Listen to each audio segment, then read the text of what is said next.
Ready to automate like a pro, but stuck choosing between Flowise and Langgraph? Let's break down these powerful tools in just 90 seconds. First up, Flowise. Think visual programming.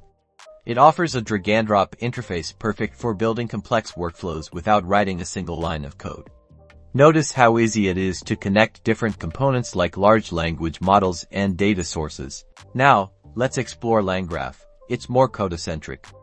It offers incredible flexibility and customization, especially for complex, stateful applications. It might have a steeper learning curve, but the control you gain is immense. Functionalities, both are powerful. Flowise excels at simple workflows and rapid prototyping. Langgraph shines with complex applications that demand deep customization.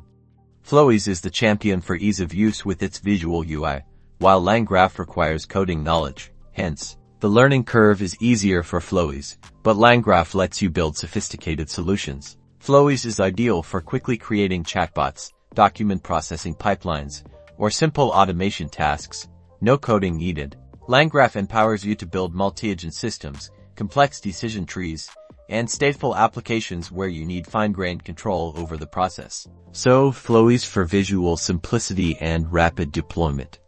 Langgraph for ultimate control and intricate builds. Choose the right tool based on your technical skill and the complexity of your automation needs. Happy automating!